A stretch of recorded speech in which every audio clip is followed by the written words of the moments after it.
Marc. Chapitre 12. Jésus se mit ensuite à leur parler en parabole. Un homme planta une vigne.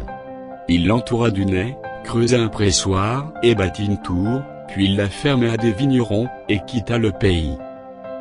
Au temps de la récolte, il envoya un serviteur vers les vignerons, pour recevoir une part du produit de la vigne. S'étant saisis de lui, ils le battirent, et le renvoyèrent à vide. Il envoya de nouveau, vers un autre serviteur, ils le frappèrent à la tête, et l'outragèrent. Il en envoya un troisième, qu'ils tuèrent, puis plusieurs autres, qu'ils battirent ou tuèrent.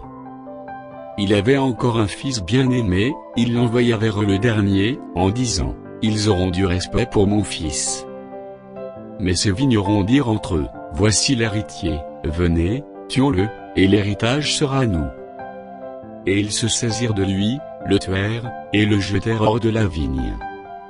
Maintenant, que fera le maître de la vigne? Il viendra, fera périr les vignerons, et il donnera la vigne à d'autres. N'avez-vous pas lu cette parole de l'Écriture? La pierre qu'ont rejetée ceux qui bâtissaient est devenue la principale de l'angle. C'est par la volonté du Seigneur qu'elle est devenue, et c'est un prodige à nos yeux.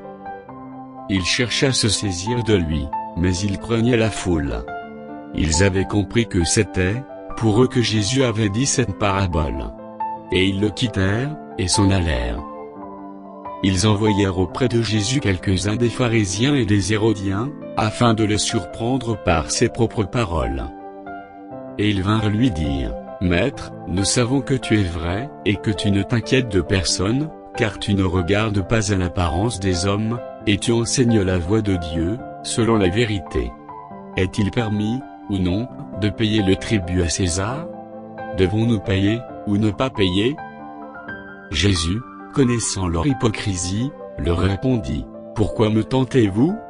Apportez-moi un denier, afin que je le voie. » Ils en apportèrent un, et Jésus leur demanda, « De qui sont cette effigie et cette inscription? » « De César, lui répondirent-ils.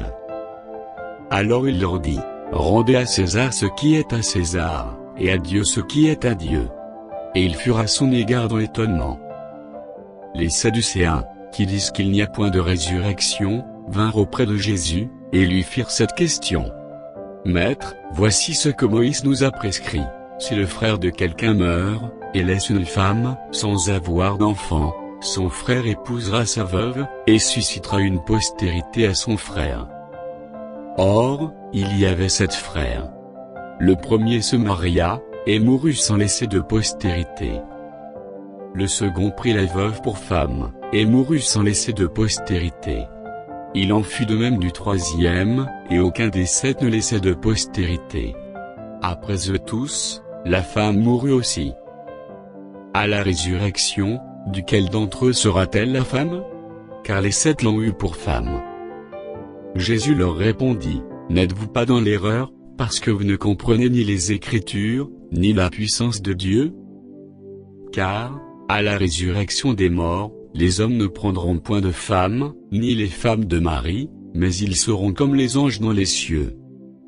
Pour ce qui est de la résurrection des morts, n'avez-vous pas lu, dans le livre de Moïse, ce que Dieu lui dit à propos du buisson, « Je suis le Dieu d'Abraham, le Dieu d'Isaac, et le Dieu de Jacob » Dieu n'est pas Dieu des morts, mais des vivants. Vous êtes grandement dans l'erreur.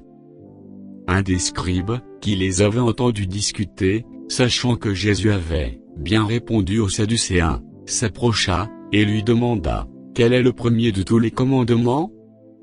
Jésus répondit, « Voici le premier, écoute, Israël, le Seigneur, notre Dieu, est l'unique Seigneur. Et, tu aimeras le Seigneur, ton Dieu, de tout ton cœur, de toute ton âme, de toute ta pensée, et de toute ta force. Voici le second, tu aimeras ton prochain comme toi-même. Il n'y a pas d'autre commandement plus grand que cela. » Le scribe lui dit, « Bien, maître, tu as dit avec vérité que Dieu est unique, et qu'il n'y en a point d'autre que lui, et que l'homme est de tout son cœur, de toute sa pensée, de toute son âme et de toute sa force, et aimer son prochain comme soi-même, c'est plus que tous les holocaustes et tous les sacrifices. » Jésus, voyant qu'il avait répondu avec intelligence, lui dit, « Tu n'es pas loin du royaume de Dieu. » Et personne n'osa plus lui proposer des questions.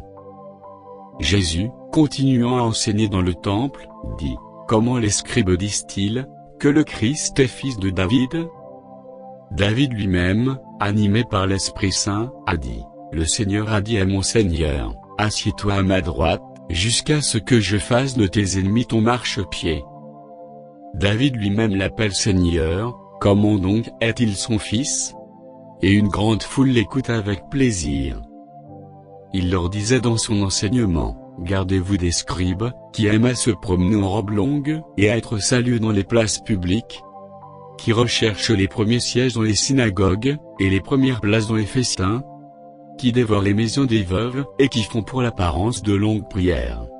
Ils seront jugés plus sévèrement. » Jésus, s'étant assis vis-à-vis du tronc, regardait comment la foule y mettait de l'argent. Plusieurs riches mettaient beaucoup. Il vint aussi une pauvre veuve, elle y mit 2 petites pièces, faisant un quart de sou.